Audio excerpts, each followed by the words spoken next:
and thank you so much for tuning into another episode of TNT, the KCAL Kids. I'm Ty Justice. I'm Todd Fox. And we are here reviewing some of the greatest cartoons ever made, proving just how great it was to grow up a millennial. And today we're starting out in the KCAL Kids Corner with Trolly Troubles from 1927. Mm-hmm. And this is interesting because it's technically the first cartoon that Walt actually had produced that was a success, and it wasn't the first one he produced, because the first one was, of course, Poor Papa, and that was deemed by Mintz, the producer at Universal, not to be up to par. It wasn't good enough. So he had to go back to the drawing board, and with his team, which included Ub Iwerks, Hugh Harmon, Les Clark, Friz Freeling, Ben Clopton, Norm Blackburn, and Rollingham Hamilton, the same team, and they created Trolly Troubles, which was the first actually sold and shown or exhibited short, and it was a lot better. Yeah, the quality was much, much better, and it's funny that he picked Trolly Troubles because, you know, if you know any of Walt's history, he liked trains a lot. Yeah. And so in his theme parks, in his cartoons, they're always very detailed. And this one is his very earliest detailed trolley from an era that was old for its time. Like you said, it was a 1927 cartoon, but they were using a turn of the century or maybe a 5 to 10 years, like a 1890s trolley. Yeah. So I thought that was pretty cool. Yeah, no, it was pretty awesome. And from the backgrounds to the trolley, to the tracks, to the camera angles, everything was really stepped up a notch. Absolutely. Yeah. I mean, I was blown away when the trolley turned the corner and it's coming at you. At the screen, yeah. Yeah, and the track was like changing, either getting wide, very skinny, breaking apart, one rail. Yep. He kind of experimented with it all, and it kind of worked really good. No, it did. It was definitely an improvement. And just kind of, this was a situation where I think Walt went back to the drawing board and to his team and went, okay, guys, we really got to pull out all the stops. We got to do something better because, Poor Papa it pales in comparison. I mean, it's just, Poor Papa is not as good, as exciting as Trolly Troubles by, leaps and bounds. So, with this one, even with the placement of the camera, because there's one shot where the trolley actually drives over the camera and the audience. Yes. And, I really hadn't seen a lot of that in cartoons of that era, especially in 1927 when this came out. And, it was definitely something that put him on the map and proved that he could do this, him and his team. And it was a talented team, but they really put their foot in this one, and there's a reason why Universal's like, okay, yeah, we'll set that one out there. Yeah, and knowing how my dad has gone to Paris, California to check out like the old trolleys, that's how they run. So the attention to detail with the throttle and him pressing on the buttons for the bell, or for with his feet for the bell, or to go and to allow the electricity to hit the pole to move, like a lot of things, even the brake, the couplers, there was a lot of detail. And the protagonist, Ty, what I liked in this episode was it was not only the passengers, it was farm animals, right, like goats and a cow. Yep, that was in the road that he had to coax out of the way. Yeah. Which gave him the tail. So this cartoon, although the other one had a pretty good premise and a storyline to it, like you said, it was all over the place, and not as detailed. This one, it had a little bit of everything, and it was well produced. Definitely. And the tracks, the foreground, the background, everything was drawn out, because in Poor Papa, it could be the age of the material and the way it was found and how it survived, but there's very little background detail. It's overly simplistic, even for 1927. And this cartoon, in contrast, has a lot of detail in it, like we said, the tracks, the hills, the backgrounds, everything's very tightly drawn. It seemed like he tried everything, because like you said, the where the trolley drives over, that's a tough shot. Yep. The at you shot, the side shot is what is normal for the time period and even years and decades moving forward. Think of it as a side-scrolling cartoon. Yeah, the old ones. But then they had an overhead shot when it fell off the bridge and went into the ocean. Yep. I mean, you had all kinds of different shots that were, I guess, secured for movies later or Disney shorts. Yeah. You know? They were definitely more complicated shots. But yeah, he went a lot further on this one, put a lot more effort into it. It was almost as though like a teacher goes, try again. And, the second time is much better because the teacher knows the student has a lot more in them, but was taking the easy way out before. We've all been there. Come on. It reminds me, if you're into situation comedies or old shows from the 80s and 90s, when you see a really rough pilot episode and you're all, wow, how did that turn into Friends? Right. Yeah, how did they do that? They fired most of the cast, that's why. But with this, they definitely got it going. He started to get into his rhythm, him and his team. And again, I've said this before, Walt didn't really draw a lot. It was his team. Ub really did a lot of the heavy lifting for even, the creation of Mickey Mouse later on. But, they really got it going on in this one and really started to really catch a style that worked for them. And pulled out, again, I keep saying that, but pulled out all the stops, really did all they could. They used all the tools that were available to them at the time and weren't just trying to keep up with other cartoons of the era or what had been known before. But because, the first one, Poor Papa, was more like a Winsor McCay cartoon from the 19 teens.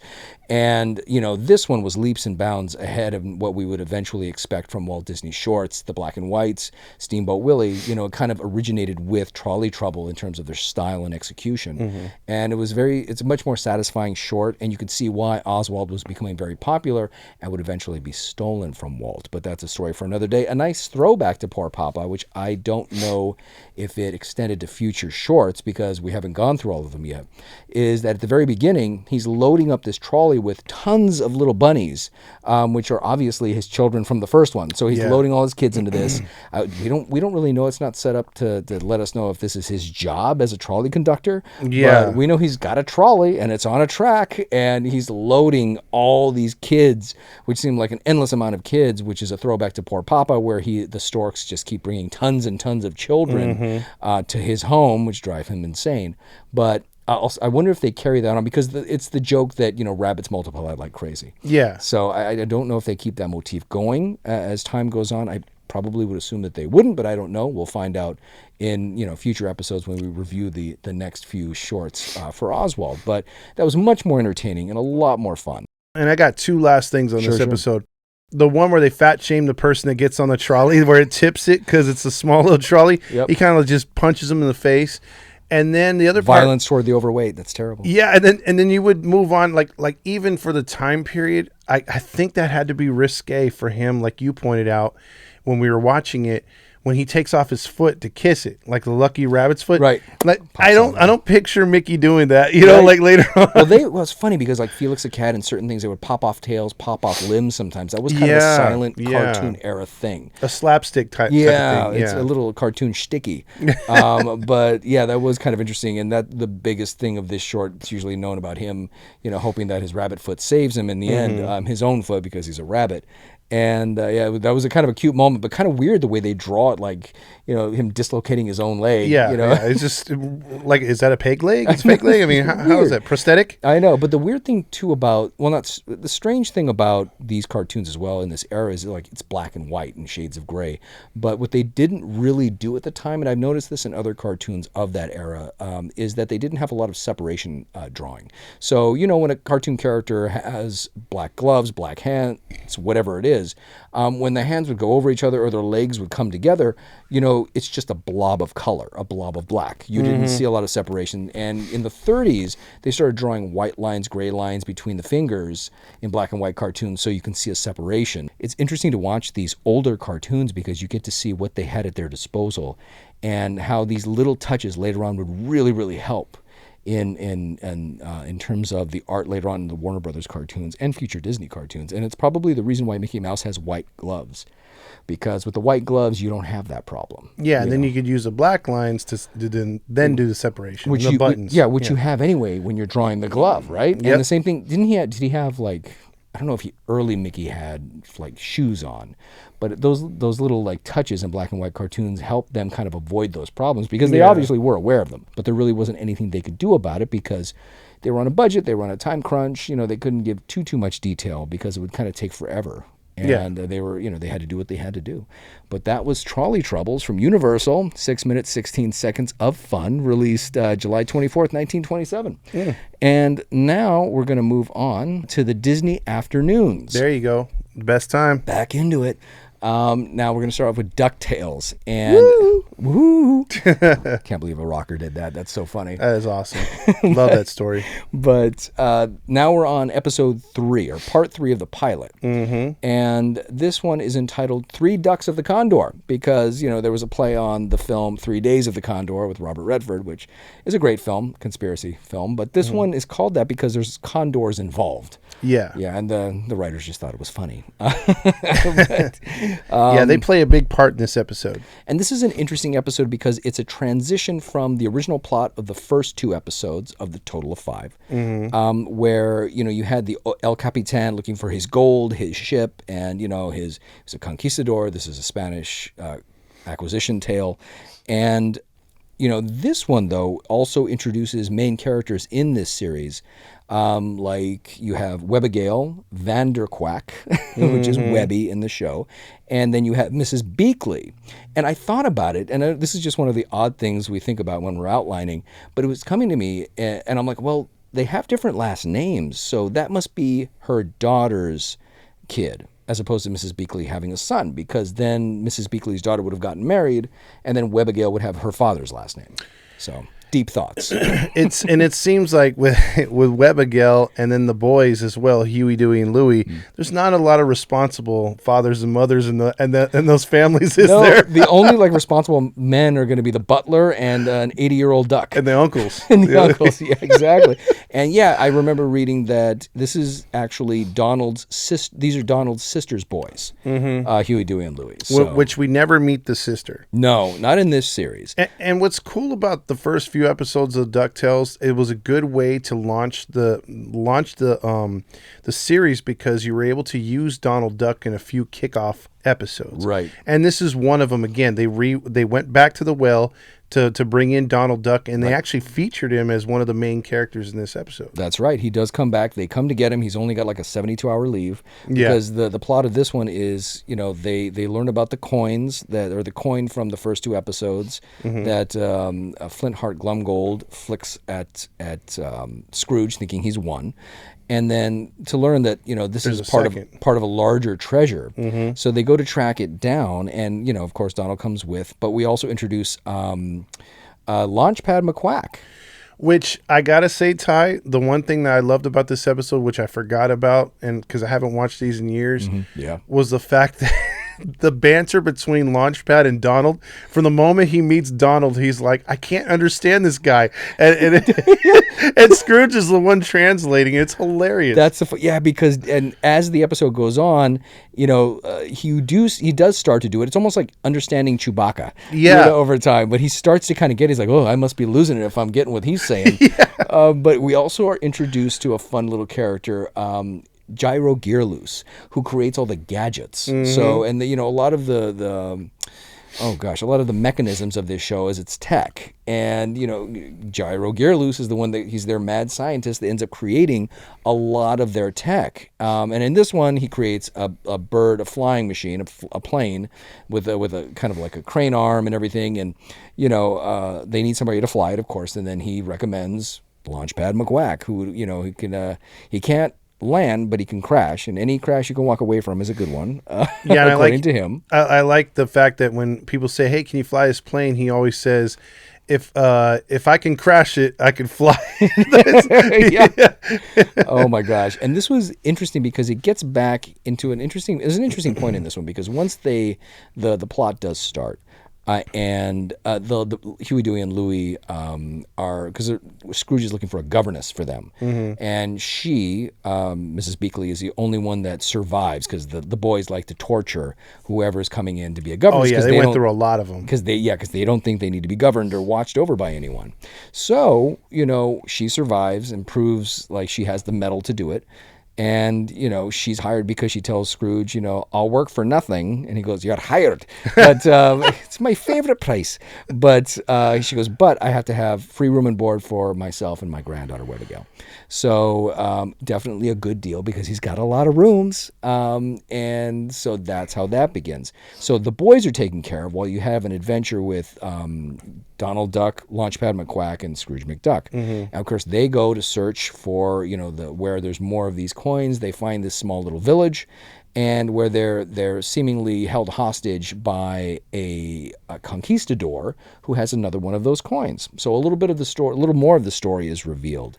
And he basically has a cult. Yeah, it's basically a cult of the sun, because these have little sun coins, and they're pure gold. And these very simple tribes people are beholden to worship the sun coin, and this conquistador holds it against them. And the story was that his ancestors originally landed there. And, that's how his family's grown up there for generations, and kept these people apparently enslaved. And he's a very cruel taskmaster. Yeah, he is. He'll kick them over. He's very cruel.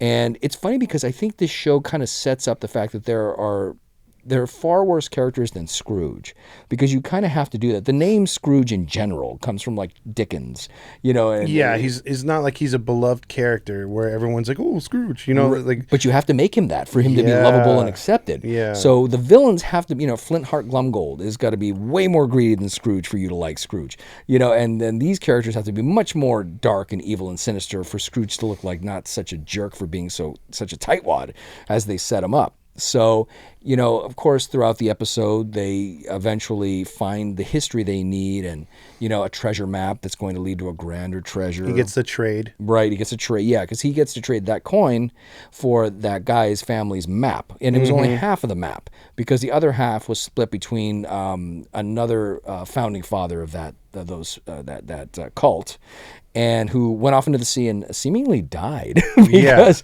he went off into the sea and then is surrounded by sharks as you see him go his way. But the other one stayed there and started that tribal cult nation.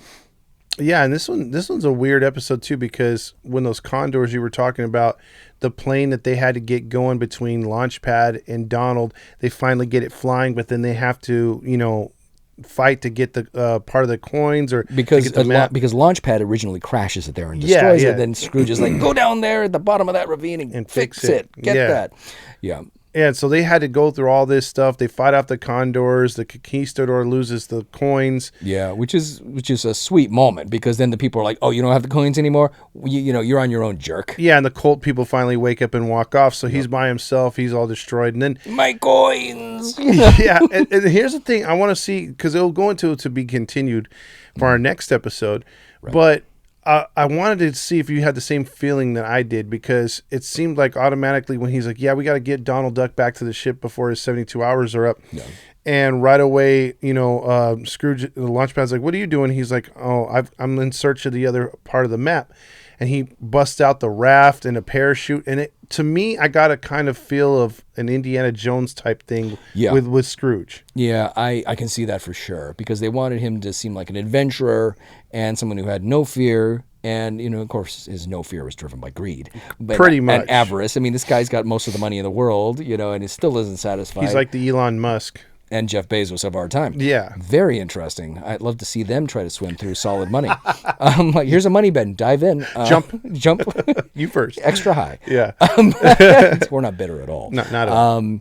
But, no, I got that too. And he's definitely that adventurer, which, is fun for kids. But at the same time, it was kind of an interesting transition into the larger story that will happen and unfold in the 4th and 5th episodes. But again, I thought this was interesting because they fleshed out a story that was initially finished in 2 episodes and made it something much more grand. Yeah, into like a small movie. Almost. Yeah, which is kind of what it was. Last thing I got on this episode, I don't know if you felt the same way watching the DuckTales in general, but I remember Scrooge obviously is the main character of the show. Right. But the boys were the ones that reeled me in, because I was like, all right, cool. Like, I want to see what the boys do. Yeah. But everything was dictated by Scrooge, because like you brought up the hierarchy, Scrooge is the one with the money. He's got the assets to take care of things, but also he needed the guy to make the stuff. He needed Launchpad to fly. Yeah. He had Gizmo Duck later. Right. He had the boys. Which is basically his bodyguard. Yeah, so he had a whole team, but in the end, you're kind of like, you could kind of pick your character if you had one. Some people I knew back in the day as kids, they like Webbigale too, because not too many girls were, I guess high functioning characters in these type of shows. Right. Unless it's like a show meant specifically for girls, and it wasn't going to be an adventure show like that. Yeah, but she came through, you know. Yeah, she did. So yeah. And that's why I think you might enjoy watching the reboot that they did in 17. Okay. It's what I can't ruin the end, but for anybody who grew up watching DuckTales, I think there's a certain appreciation you'd have for that one. I think I'm gonna start binge watching. Yeah, it's a fun show. For someone who grew up with the originals and loved the originals, there's some twists. At first you might be like, oh, come on, but then after a while you're like, oh, it pays off. And as for the boys, I mean, I think we all love the triplets, and I think that was on purpose. That was strategic by the showrunners, because then you have something or someone you can relate to as a kid. Adolescent. Yeah, and I think that works so well. Just like Ahsoka from Star Wars, they needed those teenage boys to tune in for something, so they put a girl in there. And at first she was an annoying character, but then after a while she became so beloved, and by me as well, that she's just like part of the canon, and she's beloved now, and she's just held in such high regard, and rightfully so. But a lot of times these are just demographic choices at the studio. Like we gotta pull this demographic in, so put a girl in there or put some boys in there because we want boys that age watching. But if you do it right, it works. Exactly. So, and I think it worked with this one. Oh yeah, no, absolutely. Yeah. I mean, I'm cynical to the nth degree, but at the same time, when it works, it works. You're right. Yeah, absolutely. But now we're going to move on to Chippendale's Rescue Rangers, and this is going to be their third episode. By the way, before we get into this one, though, okay. I had to break in. Sure. So we went to Disneyland the other day because we had the pass, me and my girl, and for the first time we had went on the Chippendale's Rescue Rangers in Toontown. Oh yeah. And I was looking through there, and the line isn't that bad because the rides were quick and they run you through there real quick. So when we're walking through the ride to get into and on the ride, I'm like, okay, there's Zipper, there's Gadget, there's Chip, there's Dale, there's a couple bad guys, and I'm looking everywhere for Monterey Jack. So we ride the ride, we do the whole thing. It's a pretty cool ride, very fast. Right. We get off, I get out, and then one of the people that are working there, I'm like, bro, where's Monterey Jack?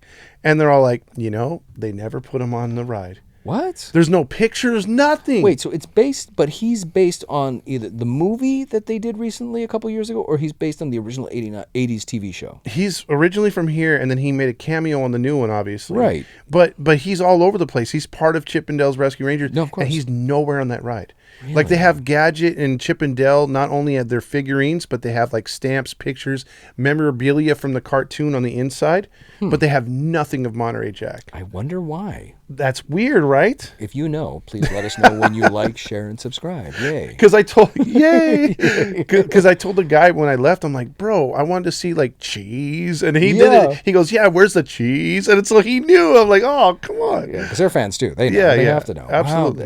Wow, that's a mystery. I wonder why they did that. That's unfortunate because it feels incomplete. It does. It's like your favorite uncle not coming to the party. Pretty much. Because he's in jail. No, I'm sorry. That's no. Why can't he just have an ankle monitor? Right.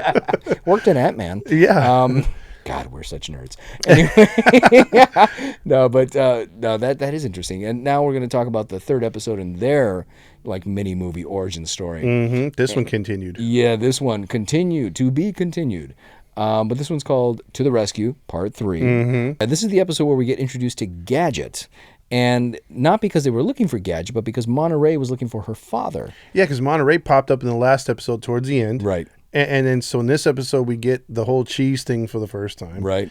And then how did you feel about, because I don't remember this episode to where when I watched it, I was like, holy crap, that was kind of sad. Like when he's looking for the best friend who he had a lot of adventures with, flew planes. He finds the daughter. Gadget introduces herself. The boys fall in love, but then she says, my dad's been gone for a year. And then she starts crying, and it's like, wow, that took a turn. Yeah, that took a dark turn. Well, that's the funny thing, too. And her character is such an interesting character because I think she was like autistic before autism was even talked. You know what I mean? There's something like not just nerdy, but she was definitely on the spectrum, that character. Dude, you're 1,000% right. I never picked up on that until you just said that right now, because in rewatching it, she's like, they're like, well, I guess we'll have to take a few minutes. She's like, well, there's no chairs around. I'll build you some. And then she's like really fast on things. Right, yeah. And just she has that bend, that crazy amount of creativity, but that lack of social awareness. Yes. Yeah, because she obviously the boys are in love with her. Or danger, too. Or danger, yeah. And Yeah, especially when they're in the plane and she forgets certain things, or she just has this really goofy way about her, and just like, oh well, Yeah. just like, we're gonna die. It's like you're not thinking about this proportionately. Yeah, you're not. She's like, wow, that was close. Yeah, and the boys are pissing themselves in the back seat of that plane. But no, that was kind of interesting too, because they made they made the joke about the booby traps of her fortress, because it's from like door-to-door salesman or something. Yes, she was very anal about door-to-door salesmen. Yeah, she didn't want them in there. Yeah, her and her father hated him, apparently, and to the point where it's like Indiana Jones when he's in the Raiders of the Lost Ark when he's going through the temple.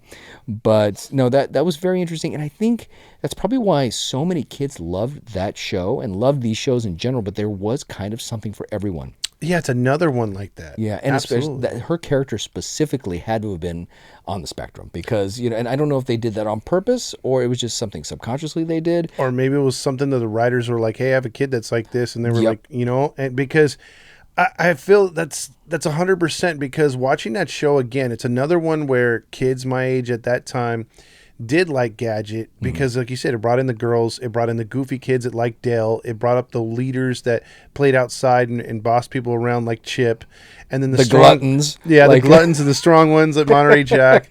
So there's a little bit of everything, and man, and also I noticed too, one of the bad guys, the mole guy, that worked with the fat cat. Right. Yeah. I love his voice, because it was like a New Orleans like goofy like. Yep. Yeah. It was like a Bond villain. Yeah. It was kind of like a Bond villain. It was. I mean, and Bond was still very popular at the time, but no, you can definitely see where they got those influences from. But yeah, this is continuing their story about having to get the jewel, having to get the jewel because the mad scientist needs the jewel to work. Nimnull needs the jewel to work his machine, like this big laser machine, and he's being paid off by another kind of like high rolling gangster character. But in the meantime, this is kind of like an origin story for the boys and Gadget and Monterey Jack and Zipper. And at this point, the team is fully assembled. And that's funny, because in DuckTales, the third episode that we just were talking about, the team is fully assembled in that one, the family. Correct. So, your side characters will come a little later, but in this one, the team is assembled by three. They have their main ship, which gets a little destroyed throughout as they're trying to stop this evil plan. And the funny thing is, Fat Cat is trying to steal this jewel from his boss, who Nimnull is working with, this big gangster criminal guy. And this whole time they're also trying to solve the mystery of their mentor, Plato, the dog, and his master, who were retiring, but they were framed for the theft. I think of they're framed for a crime, and so they're trying this whole 5-episode arc is about them trying to exonerate Plato and his human master, the detective, on the day of their retirement. And they're being, of course, mocked by the big gangster, who is, taunting them while they're in prison, framing them for something they didn't do. And by the way, I think it was either Yakko's voice or Raphael's voice for the detective, the old detective. Oh, it's oh gosh, let me see. Percy Drake, I think is his. Donald Drake. I'm sorry, Donald Drake at Rob Paulson. Yeah, that's Rob Paulson. We'll put a graphic up, and Rob has done so many voices. God, Lee, he did so many from the 80s and 90s, and still to this day. But he has an amazing voice, and I could literally, if you watch a specific episode, even if a character just pops up, because I remember hearing him on Nickelodeon stuff. He was on Cartoon Network stuff, so he's done a little bit of everything.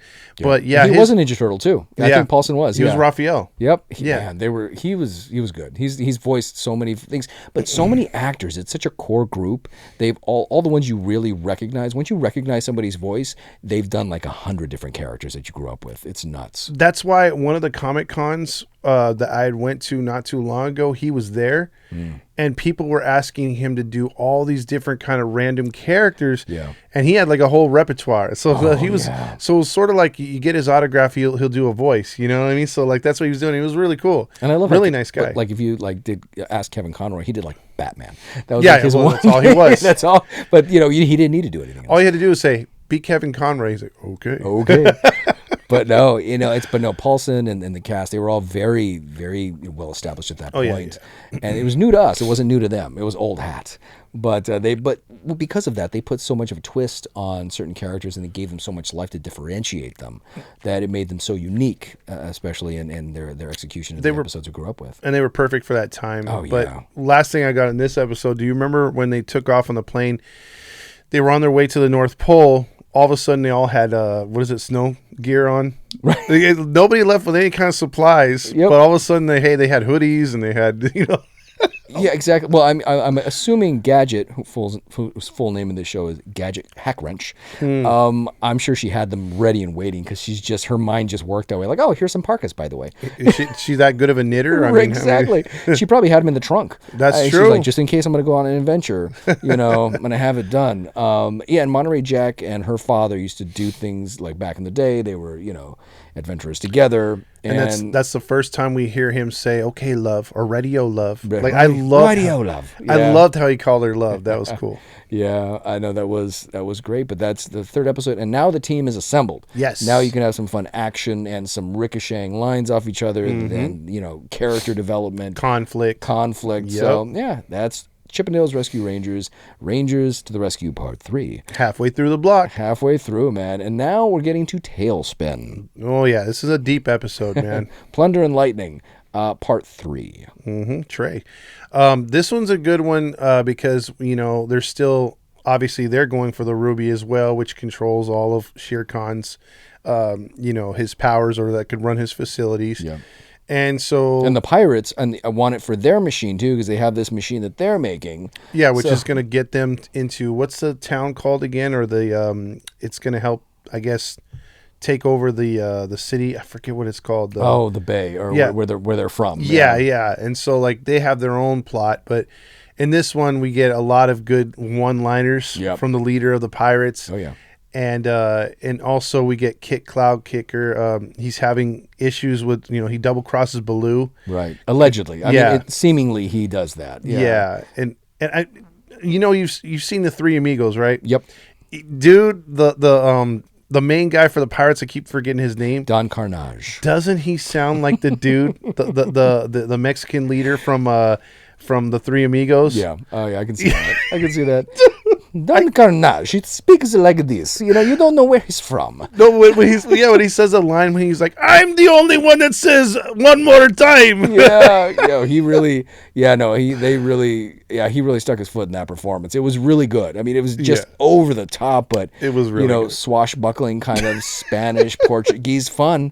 But no, Don Karnage was fun. Jim Cummings, who did that voice, who's done tons of voices as well. Absolutely. It was great in that episode. But yeah, this is the one where they have to rescue Rebecca and her daughter. Yes. Because they're kidnapped by the pirates because they want, and we actually learned some interesting things about Kit in this one, because Kit in the first episode, Kit explains that he stole this, what he thought was a jewel, and then hit the bar that Baloo was at, got him involved and them involved in the adventure. But we also find out that Kit himself was one of the pirates, one of the sky pirates. And this is something he's not very proud of. And he's a kid. But, apparently, because Baloo's like, "What happened, kid? Did they kidnap you, take your parents, or, whatever?" He's trying to figure it out. He's like, "No, I was one of them, all right?" And then, he storms off to the back of the plane. So we get to find out that, this whole adventure was, started by Kit when he steals what he thinks is this red jewel. And to the surprise of everyone, because the pirates are criminals. So they're a criminal lot in this episode, and we find out that Kit has a past. And Baloo doesn't care, of course, but it's just kind of one of those watershed moments that we learn about this little guy. Yeah, I mean, he does a complete 180, and at one point you're like, oh, he's about ready to betray the pirates, but he only stalls enough for Baloo and for Rebecca to get out of there with the kid. Yep. And so he winds up staying with Carnal, and he gets his pirate bandana back. Yeah. But he said some mean stuff to Baloo, and Baloo's just taking it he's real pissy about it. Even though Kit's freeing them at the same time, with his feet, and he's like, "Oh, blah blah blah," and he's undoing their chains. He doesn't see it, yeah. And then in the plane ride though, I find something very very Batman 1960s in this episode. Okay. When they're getting away from the pirates, he hits that button. It doesn't show how or why the plane, the Sea Duck, not Sea Duck. Is it the Sea Duck? Sea Duck. Yeah, Sea Duck. How it turns into warp speed all of a sudden. Oh yeah, the hyperdrive button. I forgot about that. Never see that in any other episode. Never explained other than if you do that again, we go boom boom. You know, can't do it too long. It's like, the hell? It's just a propeller plane. How is it? How does it go to warp speed? Yeah. No, I loved that as a kid. I remember that because I wanted the toy. I never got it, but I wanted the plane because that feature always tripped me out. The fact that it go into like a hyperdrive, it's hyperflight, unique. and just like you said, go into warp speed. But it had that special ability. Yeah. But yeah, no, that was fun. God, I remember that plane. I'll throw a graphic up of the toy. That plane was awesome, dude. It was unique. The toys were really kind of cool because they did the plane for Darkwing Duck. They did the plane for them. I don't know if they did one for DuckTales. I don't think so. No. And if they did, it's got to be like someone that just one-offed it and created it or something like that. Right, yeah. Maybe you could find for like $1,000. Right. On Etsy. But no, this was a really good one because it had those emotional roller coasters. But as kids, you know, as a viewer, you're watching this episode going, he didn't really turn on him. But you feel bad because Baloo's got his big old feelings hurt and he's like, well, you think you could trust people and then they turn on you and all that. But Rebecca at the end, as he's flying off, is like, I don't think he really turned. I don't think it's what we think it is. Yeah, and it's weird because like she comes in there like badass. I'm taking over the company, whatever. Yeah. No feelings towards Baloo. Baloo thinks he's kind of cute, but then her attitude pushes him away. Yeah. But you can see during the episode, he grabs her a couple times. He's holding her hands. He helps her get out of there. Right. And then when he gets back, and then when he finally he's like, "Oh, I'm taking off." Her daughter's crying, emotional, and she's emotional. Yeah. And he's just sort of like over it, bro. Like he's just taking off. He's like, I'm gonna start another adventure somewhere else.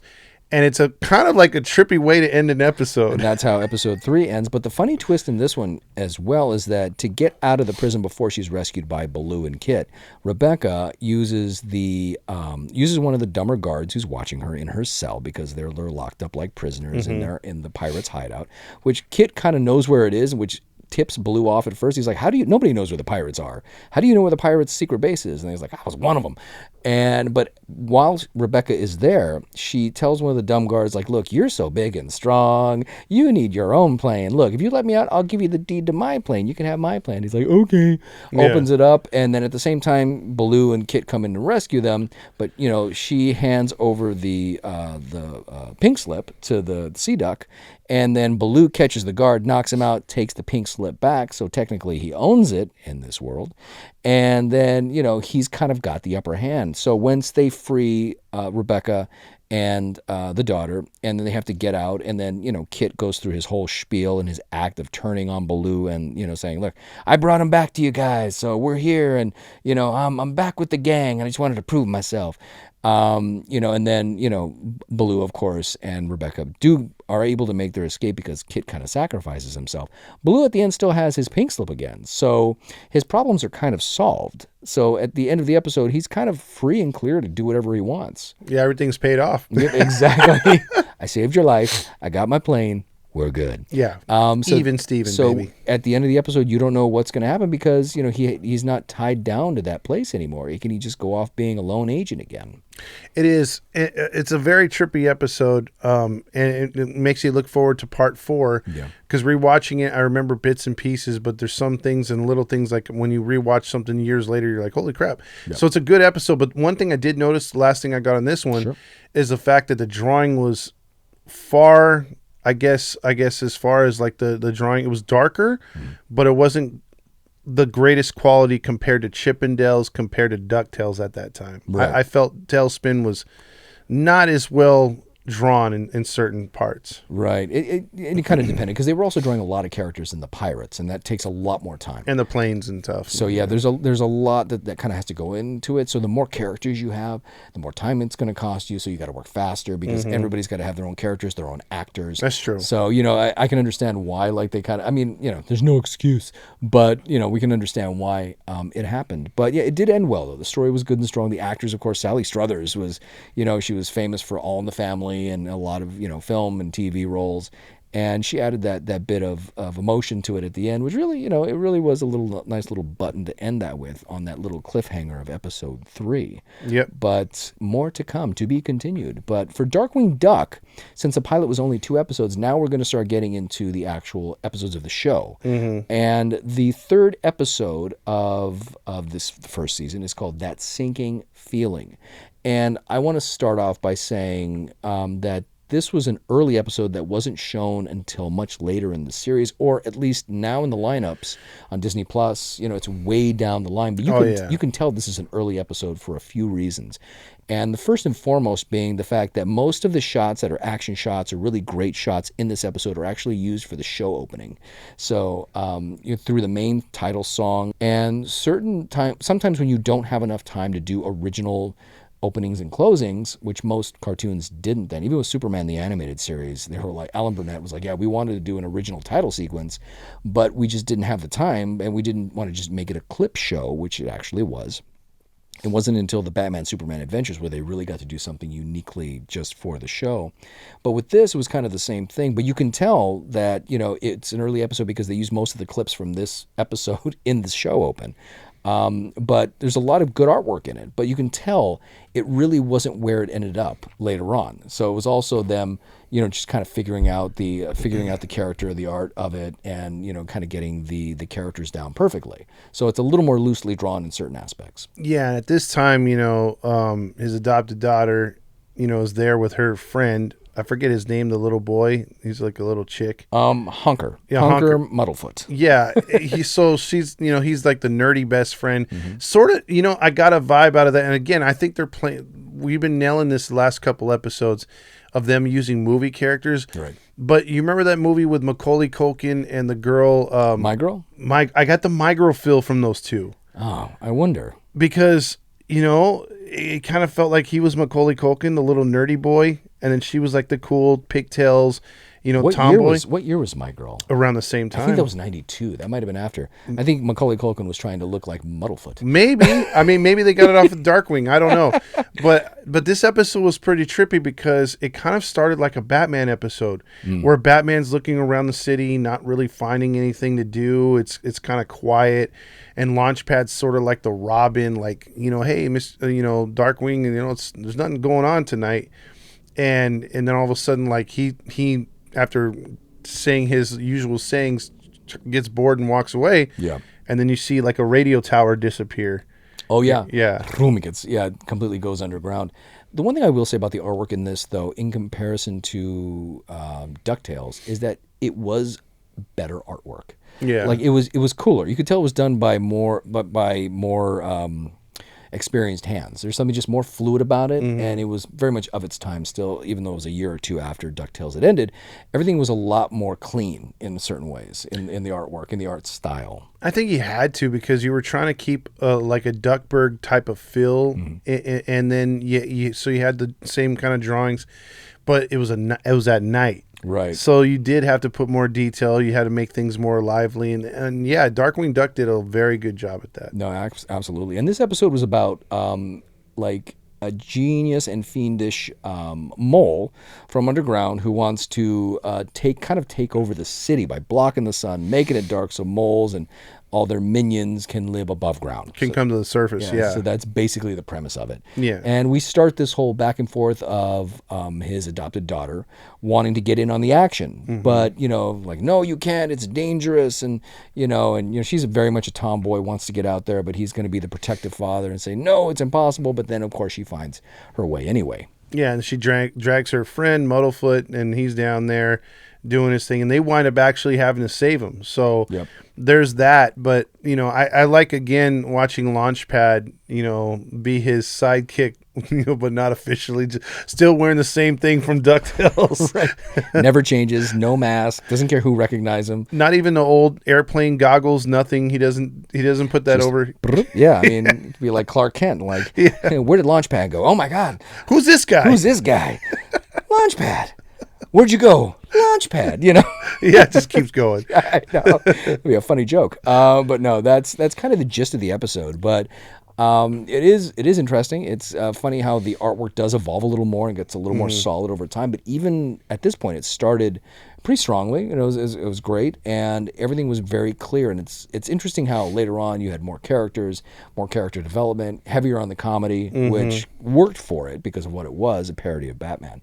But yeah, this is good. And the creators of this show also worked on like DuckTales and all that. So it's kind of the same team. It's almost like Batman the Animated Series, Superman the Animated Series, Justice League. It was Bruce, Tim, and Paul Dini's team the whole time. They all worked on like Tiny Toon Adventures, then moved on and did the DC animated universe. So you know, all these hands were used over and over again, and they did a great job. Yeah, absolutely. And got better over time. They did. And if I could circle back, with Darkwing and everything else like that, my dream, obviously you got the Mickey ride right there in Disneyland. You got obviously the Who Framed Roger Rabbit's awesome as well. Right. Although I'd like for them to do a little something different because to me it reminds me of the Pooh Bear ride. But I'm going back to Disneyland for this reason. I think Toontown should, if they honor Rescue Rangers, which I love they did, and they got Mickey's house, Minnie's mouse. There's room right there. I think you gotta pay homage to DuckTales and Darkwing. Yeah. You need some sort of ride or some sort of exhibit for those at least. Maybe throw in a little Tailspin. Put the Sea Duck up there or something. Yeah, you could do it like a Disney afternoon ride. Right. Disney afternoon block ride where you kind of incorporate all the different cities. Everybody. Because you remember the Peter Pan ride? How you get in there and it shows the cities and you fly past all that. It'd be great to where it's like it's a small world after all, only it's the Disney block. That's a great idea, and you could have gummy bears in there, the gargoyles, all kinds of like ones. That would be amazing. It would be. You would probably have to repurpose. It's a small world after all. It's a small Disney block after all. Yeah, well, I don't think they go that far, but maybe put the ride right behind it, or something. Create an exhibit for something like that. That would be amazing. It would be great because you would have guys like us and girls our age too going in there like, kids stay out there. Yeah, both of them. Yeah. Both of the girls that watch these shows like we did. No, I'm kidding. I'm sure there's a large contingent of women now that grew up watching it as well. Absolutely. Because it did have some good female characters, and especially even you get into the darker shows like Gargoyles. You had the stronger female villains and leads in that as well. So you had more as time went on. Even in those shows, you had little bits of action and bits for girls, even though it wasn't as plentiful as it is today. So what we're saying, Disney, is step your game up. That's right. Do it, man. We want it now. Yes. But that was the third episode of Darkwing Duck. It's a simple episode, but very effective in setting up the world. The villains, as that show went on, get deeper and darker and a little more interesting as well. So a little more dangerous. Yeah, a little more dangerous. Yeah. And what is his famous line? Let's get dangerous. Darkwing Duck. When there's trouble, you call DW. Darkwing Duck. Oh, we gotta stop. I'll edit this out. But now we're gonna go to Saturday Morning Mecha, Teenage Mutant Ninja Turtles, of course. There you go. And this is also the third episode of their 5-episode kind of pilot origin arc. You know what? And I love this episode. A thing about rats. Yeah, I love this episode because it starts off with they're trying to find the Technodrome, and the boys just can't find it. They're trying to get to the surface. Krang is complaining because Shredder's not giving him his body. He's like, you've tried 2 times and you're going to just fail again. And if you fail again, I better get my body. So he's like getting really demanding of Shredder. Right. And Shredder's like, I've already got things to do. And trying to kill a rat. And then he goes to his CCTV, which we've covered, and he finds a guy just out of nowhere. One of the cameras picks up on Baxter Stockman trying to sell his Mauser. And the Mauser goes through a trap because he puts it in one of those mazes to find a rat, and it just eats through walls to get to the rat. And the guy who runs the exterminator company is like, he goes, Baxter tells him, we can get rid of all the rats. And then the guy throws him out and says, hey, you get rid of all the rats, you put me out of business. Oh. And so he rejects him. Then Shredder offers him a job, and he's like, finally, somebody respects me. And then it goes back to the boys where they're at April's house. She's just getting out of the shower. They trash her house because they've never been in an apartment or whatever. Uncouth. Yeah, so they do some crazy stuff in there. She gets mad at them, and she's using an early fax machine to give the printer or to print out a picture for the boys. So now they know what Baxter looks like. Wow. Because they found one of his Mausers that tried to attack Splinter. Right. And so they go down into the Technodrome. Or they go back, and Baxter's creating more of these Mausers for Shredder, and he gives him basically the blueprint on how to do it. And he goes, I think my job's done. And then Shredder's like, yeah, you've been paid. And so he lets him go. And then you see a dark part of Shredder. Shredder tells 4-foot soldiers, get into the bicycle and chase Baxter or get Baxter. He knows too much. Oh. So it's like they're going to kill him. And so they actually... He also invented a car that runs on water. We need him gone. Yeah. So two big things happen right here. So at the in the episode, Baxter's going to his apartment and he parks his yellow van. And if you're a Ninja Turtle fan, you're like, yep, that's a very familiar van. Right. It just doesn't have all the doohickeys and the logos on it, right? So he goes to his apartment and the foot soldiers show up and then they don't say anything because they're robots, but they pull out their guns. They're going to blast him on his front door. And then all of a sudden the turtles come in, beat him up, blow one of them up. And then Baxter's tied to a telephone pole. And this is the funniest part because as a kid, I never realized what they did. But when they were like, hey, we got to get back to Shredder. We got to go after Shredder and get back to... No, they had to get back to Splinter because now those things are on the loose. Like Baxter said, there's a bunch of them that he's mass-produced. Mausers. And so they're like, oh, we got to stop. We got to save April. We got to save Splinter. They're going to go after him. And then they're like, well, how do we get there? And then right away, Donatello's like, well, that looks like we use his van. They jack his van. And Donatello's in there like, oh, there's so much computer stuff. This is that. And he goes through it. And then right away, now. Yeah, Michelangelo like starts up the van. There's no repercussions whatsoever. They literally jacked Baxter, bro. This is why he's their villain for the rest of the series. Yes, you took my ride, boys. You stole it. Yes.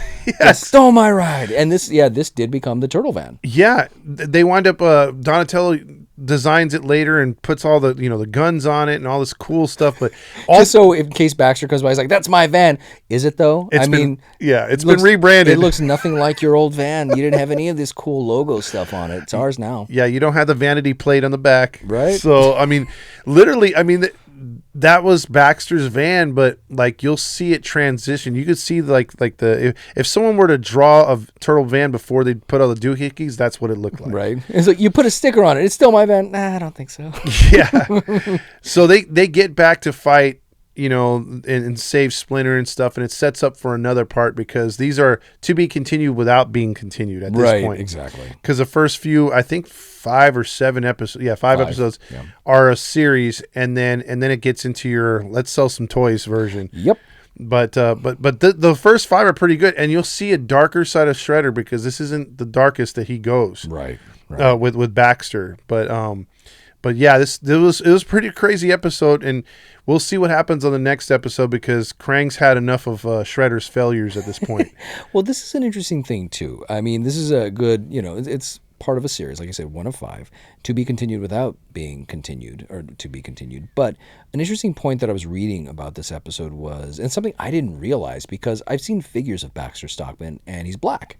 Mm-hmm. And I looked back, originally in the comics, he was a black character. Yeah, he was. And they transitioned him to white in the show because they thought it would be unfair to make a villain black. At least that's the cover story. And, talking about race swapping, I mean, this was early on. This was in 87 they did this. And Baxter Stockman was actually black in the comics. Yeah, he was a black guy, but I don't know if they changed him to a white guy because the fact that he got mutated into a fly, and then he was belittled. Even in the comics, the early comics, when he became the Fly, he looked a lot more savage, not so much cartoonish. Right. But he was belittled a lot in the comics. Yeah, because you had the movie The Fly. That was yeah. And that whole gore, horror kind of aspect of it was in those days in the early 80s. Yeah, I don't know. I hesitate to say it was racism, but I can understand them saying like, well, he's going to be a bad guy. We don't want to make the black guy a bad guy.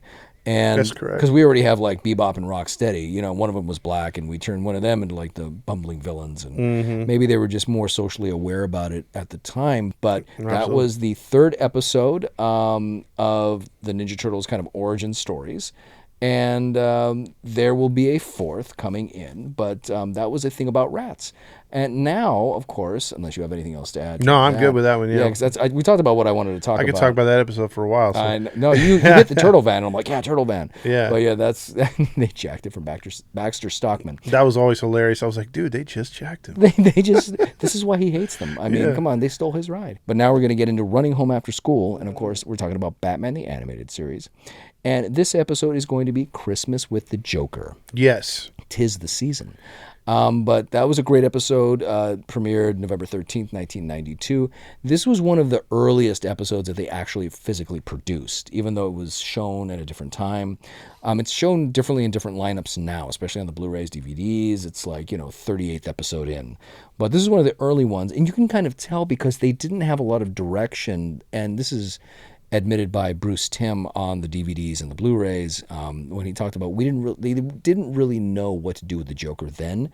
They didn't have a concrete plan as to his character, and they were just trying different things and seeing if it would stick. Yeah, I think in one of the interviews I heard, they knew he was going to be diabolical, obviously. But you can go in so many different ways. Yeah, but they didn't know how dark he could be or how dark they could make him. Right. So, like, this first episode is campy in some parts. Kind of goofy, yeah. Yeah, but it's good. It's it's a good, like you don't want to pour too heavy. Mm-mm. And I think this was the right kind of dose of giving you a sample size of what the Joker could be. And I know we talked about this in pre-show, but I want to bring it up here because it's a fantastic point you brought up.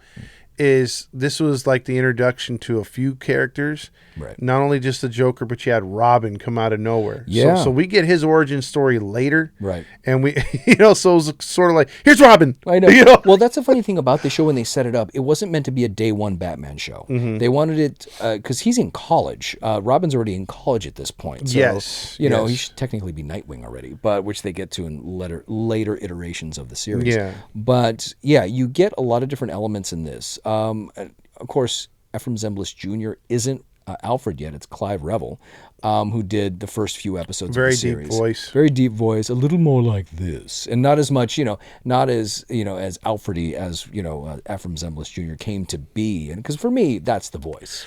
Dude, that is the perfect voice because, like, when we talked about the first episode, when we were talking about just main characters in general, he fits Bruce to a T, whether it's mentor, whether it's father figure, whether it's sidekick, whether it's just, in comedy relief. He's just good. Yeah. Like if this guy fit. Yeah, if this guy were to stay on, I don't think I would appreciate Alfred as much as I do now with the Alfred that lasted the entire series because it just fit. Yeah, no, absolutely. And I think Clive Revel's Alfred is a little more jokey. It's a little more tongue-in-cheek. Mm-hmm. And I think with Ephraim Zimbalist Jr., it was a little more serious, and it matched the actors that were around him. He was a much more fatherly figure, correct, than just a butler. Which was great. But this episode was also Mark Hamill's favorite that he ever did of the Joker, and it's a silly episode in terms of compared to the one we did before, compared to Heart of Ice. This didn't win any Emmys, but no. It was a fun episode. It's an episode where the Joker kidnaps three people: Commissioner Gordon, Summer Gleason, and Bullock. Yes, Harvey Bullock. So because the Bullock too. And he puts them on TV and taunts Batman because he just, the theory is he wants his own family, but if Batman can't find him in time, he's going to kill these people,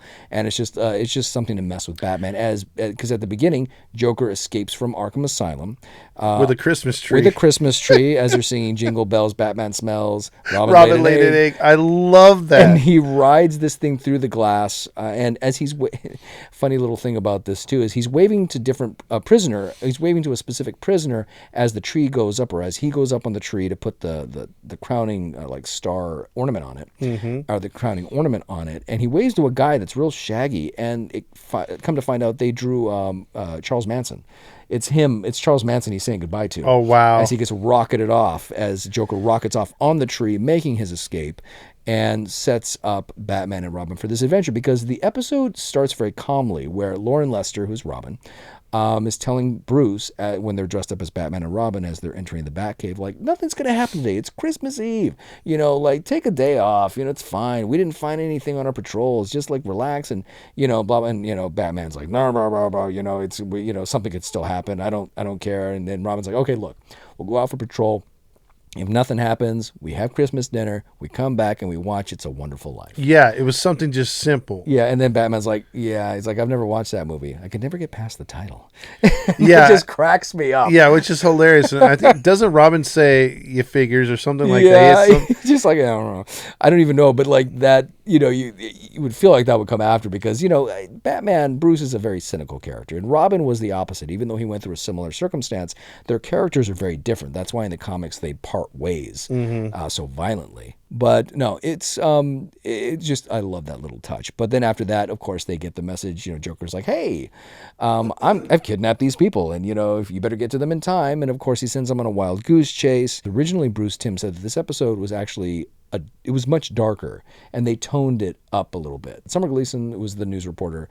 Commissioner Gordon and Harvey Bullock were all dressed up like a pseudo family, like toddlers that are being swaddled, and they have like candy canes, which I don't understand why they can't just spit the candy canes out because they're put in their mouths sideways. Yeah. And he goes to each and every one of them, interviewing them on TV because he has a studio somehow. The Joker has a studio that he's producing this like live feed from. And, he's going to kill them, but he gives them a little chance to speak. And, they kind of go off, and he just slams a candy cane right back into each one of their mouths.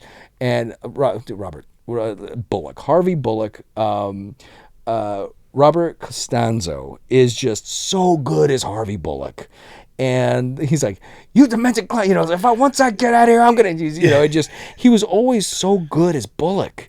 And just his rage in this episode is really funny. And he's a character you love to hate, but in this one, you just love how he just wants to let the Joker have it. Oh yeah, he's always wanted to put his hands on Joker, and it's hilarious because then Joker's like, looks like someone needs a changing or something like that. Because he had him in a baby outfit. Yeah, he's the baby of the group. Because he called them the Awful Lawfuls. Right, that's right. The Awful Lawfuls. Yeah, and it's hilarious. And he's got a cardboard cutout of like Mayor Hill, Batman and Robin, all of them in the audience. The audience, yeah. Yeah, they're like really rudimentary cardboard cutouts of all these characters, so he feels like he has an audience because they still didn't have Harley. Harley Quinn wasn't a part of the show then. And it was just kind of him on his own. He didn't even have goons. Yeah, no goons in this one. It was just him. And you know what I noticed about this episode? It was so sparsely animated because the backgrounds, of course, are gorgeous. But there are no cars and no characters on the street as Batman and Robin in the Batmobile are, racing to save the day. Yeah. Streets are completely empty of everything. Pretty much. It's like the town goes to sleep and then... Their cars disappear. What trips me out is when his telecast interrupts It's a Wonderful Life. Right. They go to change a channel. He's on every channel. Yeah. He's very technologically advanced. Very. So obviously, Joker has to have like these satellite stations that hidden and these hideouts all around where he just sets up, his network interrupting series, because he's done this in other episodes. I feel like he's done it before. Yeah. And he just interrupts the programming. You're like, how do they do that? I don't know. He came through again on this episode, and then he gets Summer Gleason because I guess that tower that he had with the gun, it was just shooting around laughing, and the Batman has to try to stop that, but one of the shots hits a railroad bridge.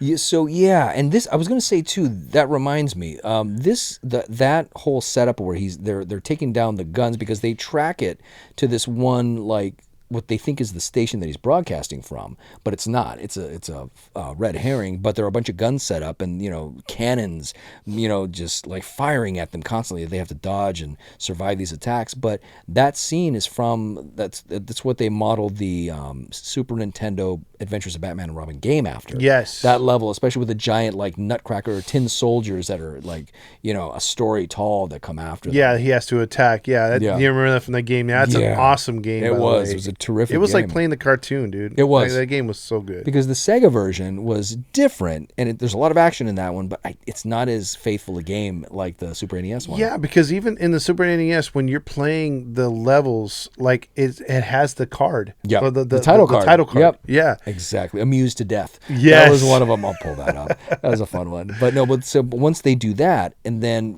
he announces that he's going to now blow up a bridge that a train's on, and she's like, no, my mother. She starts making a bunch of noise, and he pops out the candy cane, and she goes, my mother's on that, and he's like, basically he's like, not for long. And then he's doing the character right. And she cries. You see tears. It's pretty dark, and then of course this is like a real big Batmobile episode because they've got to rush off now that they've survived the first trial, and they have to go save the bridge somehow. So they got to jump on the train, decouple it, get everybody off the train, or save the passenger cars and and save the engineers and let the train go off. Right, which they do because, of course, the bridge does explode, but they save everyone, and Summer Gleason's mother apparently as well. You don't see any of that, but she's in the passenger cars that are saved by Batman and Robin once the engine's decoupled. But then, yeah, after that, Joker gets so mad. He's like, oh, I just want to kill him. And then he hits a button, and then the audience, that's like these cardboard cutouts, completely explodes. Yeah, yeah. And he feels better because they're beating him. Yeah, he's showing his angst towards Batman and his rage. His rage, and then the fact that he could just go from pissed off in a moment to just like he is turning like into that Joker character that it's all of our first appearances or look at an animated Joker finally, right. And he's everything that's he's been built up to be, right, from the comics. But it's funny how he didn't really have a direction, because at the end you see eventually they get to the center, where he's broadcasting from, this old toy factory or whatever it is that Joker likes to broadcast from, and they catch the Joker, they get him, they save the day, and they put him back in Arkham. And, he starts singing again, jingle bells, all that smells. Yeah, he kind of ends the same way, laughing, and completely insane. They had the insane part down. But the deeper pillars of his character, which would give him more in-depth monologues and his reasons for doing that were yet to come. So I can see where they were. Kind of trying to figure it out, and they were trying to figure it out in a way that got the original script, refused by standards and practices. So the original script, again, was much darker and nastier, and to what degree, I haven't read the script, so I don't know, but apparently it was just not approved. They're like, you can't do this. This is too much for a kid's show. Well, you'll see some really dark and animated, just crazy stuff with Joker moving on. Yeah. But this is a very good taste, because I remember, Ty, I don't know your first impressions, but I remember Joker always being one of my favorite villains out of anything that I read in the comics. Yeah. So when they brought him to life in the cartoon, my first impression was amazement. I loved the diabolical smile, the greased green hair, just the evil looking eyes. Like, oh my God, dude. And even in later episodes where he has the trench coat and the hat, it's like, bro, like you can do no wrong with him. Yeah, I love it. Such a great villain. They really fleshed him out properly, because he could have gone really wacky. And if you look at Jared Leto, well, even in the Batman cartoon, The Batman, from the one that was directly made after the Bruce Timm Paul Dini universe, I think in 2004. Or around 2004. They wanted something different, but they couldn't, of course, try to mimic what came before. But even then, it wasn't like, I watched that and I'm like, that's not my Joker. Wasn't it tough. like, didn't they make him like a jester in that one? Kind of like insane. He's part of his costume was what is it? Like the ruffles? No, one of those coats. They put you in an insane asylum. Oh, okay, yeah. Straight jacket. Yeah, he had the real green dreads and all that stuff. Yeah, I didn't look. That they put him in a straight jacket, and he had the whole thing, and it wasn't. But they knew that they couldn't copy what came before, because it would be compared to that. So they had to go with a completely different route, which I get. And there were parts of that show I did like, but this is the OG. But absolutely. But yeah, no, this was a funny episode, and the goofs are kind of funny too, because there's one part where he's in the warehouse and two goons or two snipers are shooting at him, and he hides behind these huge bears. These literally they're like 10-foot tall bears, stuffed animals, and then they think he comes out from behind them, and they shoot up his cape like crazy. And then once he drops one of the bears on them and stops them, and he puts his cape back on, no holes, at all. But we're like, it's a beloved mistake. Yeah, there's a couple. It's early on, Ty. It's early on in the, but yeah, those are definitely sort of like the Ninja Turtles when they had discoloration or whatever. There's little things that they dropped a ball on, but they'll clean that up as the episodes get better. But obviously, for a first run and first look at Joker, I loved it. Right. Although I knew at the time, even back then, I was like, man, this episode's out of like they had to rush this one to the front. Yeah. But it was the second episode produced. Yeah. But it's still, I mean, it was really good. I liked it. I think the only characterization that was really on point was Robin. Yeah. I think Lauren Lester's Robin in this one was really pretty well fleshed out. And I think that has a lot to do with the actor, because his inflection and the way, his cadence, it lent this kind of a lighter side to Batman, and it really gave it a little more depth, because the whole thing is about him trying to tell Bruce, like, relax, you take one night off, it's Christmas Eve. And, finally at the end, once the Joker is put away, Bruce is allowed to, watch It's a Wonderful Life. And, it ends in their theater room. And, he kind of gets that point across to him. But I think in this whole episode, besides Batman was like, the title character, of course. But when it comes to the side characters, the co-stars, I think Lauren Lester's Robin was pretty well fleshed out from the beginning. Yeah, he was... As the series went on, I kept wanting him to get to Nightwing at some point. Yeah, I know. But I did love all the episodes he was in because you're right. He did have that perfect balance with Batman. Mm. The one episode I'm sure, and I can't wait to get to it, is when they do his origin story. Oh yeah, Robin's Reckoning. Yeah. I felt like if you're going to give an award to, I thought the writing in that one was masterful for what they could do for a kid's show. Yeah. Zuko, I could talk about that one for a while because I loved how, you had that view of Robin being that like calm, cool, collected college kid, dating girls, balancing the Batman sidekick plus his schooling and the rich boy persona, dealing with his past.